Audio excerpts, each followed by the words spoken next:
92.7 FM, this is SABAHVfm and you are tuning into Experience Variety with me, Donny M.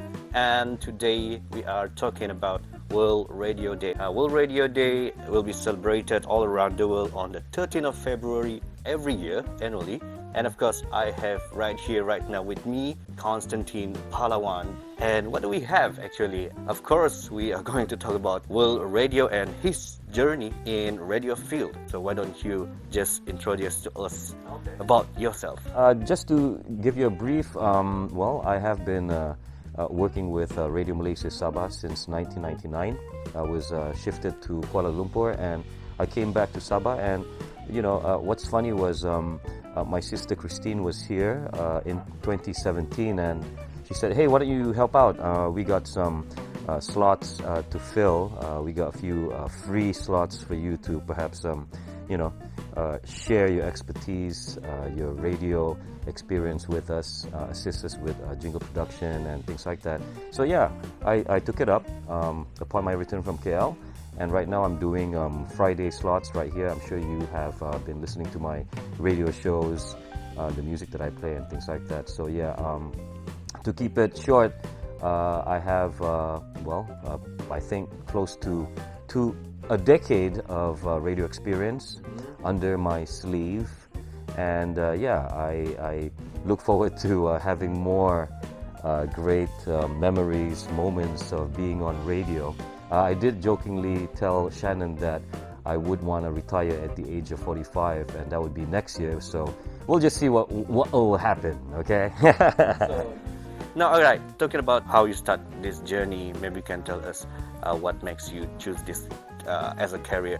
Well, radio was not really part of my plan, okay, as a teenager, but I do remember having an English teacher who just, blindly blurted out, since I was one of those who spoke a lot in class. She said, hey Constantine, I think after you finish your high school, you should, be a radio announcer, a DJ. I think it was because of, imagine me having a very skinny, scrawny body at that time, but having an old voice. I had that voice already in my teens, and she jokingly said that, and it didn't really hit me at that moment whether I would be making use of my voice as a career. Only until after high school I developed this interest for radio, because I used to collect a lot of cassettes of radio broadcast recordings from the United States and Australia, Philippines. That was my hobby, okay? Because prior to all that, as a child, traveling from Tuaran to KK every day, an auntie of mine gave me a recording of a DJ talking in between music being played. So I kind of mimicked that DJ at that time when I was probably, maybe 10 years old or earlier, I can't remember. Okay, so getting back to the recordings that I used to collect, I enjoyed listening. I was fascinated by the styles of presentation by all these DJs, these radio announcers. So end of high school, 1995, I remember there was this thing called guest DJ. I mean, VFM back then, it was known as Blue Network. They used to have this program called guest DJ. So I applied to join in the show, and I did one, and I was very I felt at home. Okay, it felt really nice to put on a radio show. You select your songs and things like that. And I remember I was also invited once more to the station to do this program called Guest DJ of the Year. All right, so I was one of the finalists. I didn't win, but that kind of triggered my interest in being on radio. It kind of got stuck to me, the whole idea of being a host, a TV host or radio host. It got stuck to me till I went to college. In fact, when I was in college, I I have no idea why, but somehow I was always the one handpicked to be the MC for any events in college. Well, I think you were saying just now, one of your teachers saying that you should be like a DJ because of your voice. I think she was being sarcastic because I was talkative. Because I was a teenager back then, right? So, you know, I guess that was the conversation that we used to have back in the day. And, well, since we're talking about World Radio Day 2022, Radio and Trust, I believe that in my earlier days of radio, it was more relaxed, as in I didn't really got myself involved in serious stuff or issues. It was more on my interest in the love for music, you know. Back in the day, I remember that if you were the first DJ to play that song, which was not available, I mean, mind you, we'd never had social media or YouTube or Spotify or any platforms like that. You would have to go to a CD shop or a cassette shop to look for that hit, okay? Right. And if you play it and people love it, or it ends up becoming a number one, okay, for some funny reason. I mean, during that time I didn't know that recording labels would be would have their preference of which song would be number one. But if you were the first DJ, the first person to play that song, you would feel very, very proud of yourself. So back then, it was if you're that DJ who played it first, you are the man. So, well, that was my well, the first few years of being on radio. That would thrill me so much, being the first DJ to play a song. And you also got CDs, promotional CDs distributed by recording labels, and you know, it makes you feel nice to have these CDs, you know, given for free for you to play, and you get to keep it as a collection. In fact, at this moment, I think I've lost a few, but I can tell you that I still have thousands of CDs in my collection. And I have no plans of selling it on eBay at the moment. But from there, the whole experience of being a radio announcer, the whole journey, you kind of mature throughout the years, and or even if you didn't want to, okay, like from Radio Malaysia Sabah, I was shifted to Kuala Lumpur, and I was working with Trax FM, formerly known as Radio 4, and there I had lots of opportunities. For example, I was given the opportunity to cover sporting events, and I did badminton. I was sent to the United States, to Los Angeles, to cover the World Badminton Championship. That was in 2005. All right, and yeah, it was a new experience for me, but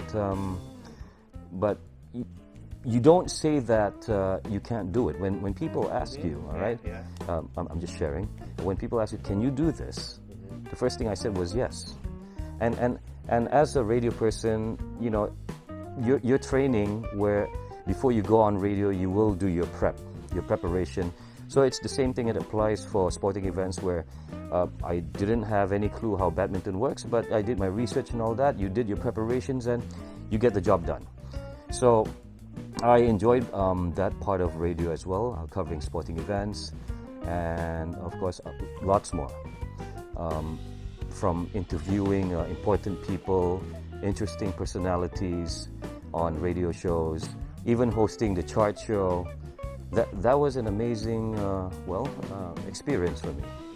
Back in 2008, I think I kind of felt a little burnout happening to me creatively, and I just needed to get out and explore other options or other experiences, and I end up also working with a private radio station. And to be honest with you, part of the reason why I wanted to work with a private station was because I needed to experience the difference between working, for example, RTM is a government station, and a private station would be something else. So having that experience, well, it really opened up my view of how radio actually works.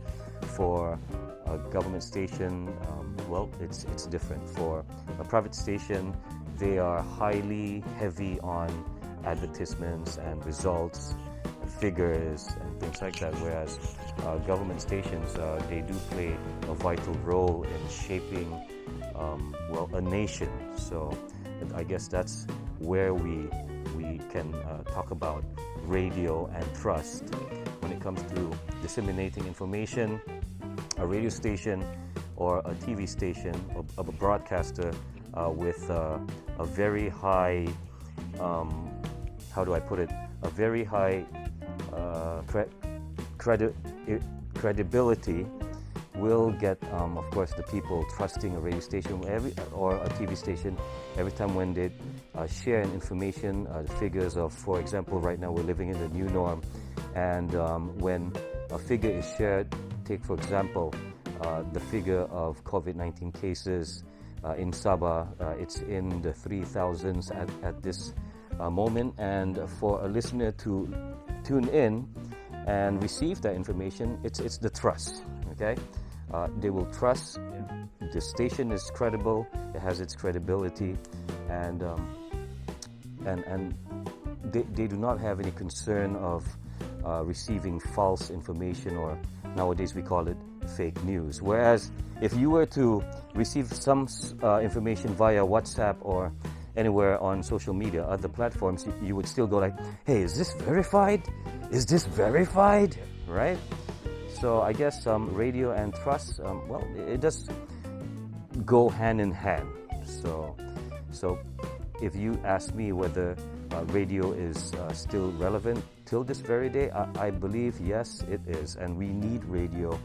And in fact, in Sabah right now, with the airtime that we are given for English, I think it's important for us to somehow try to work together in having more airtime for English, because I believe that it would groom our youth, okay, to be competitive globally. So who knows, in the future, with this little interview that we're having right now, this little chit chat, it would spur us having another standalone English broadcast where we would hand over the existing airtime that we have on, for example, our multilingual broadcast here over various languages, and have a standalone English station, man. Well, interesting. Do you have any sweet memories of being a radio listener?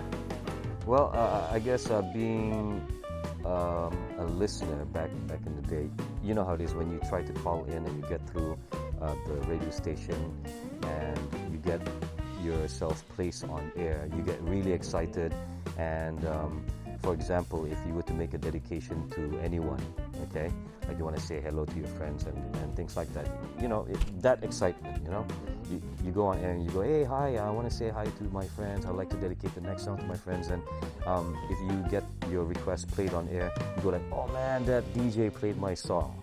So it makes you feel really nice about yourself. Exactly.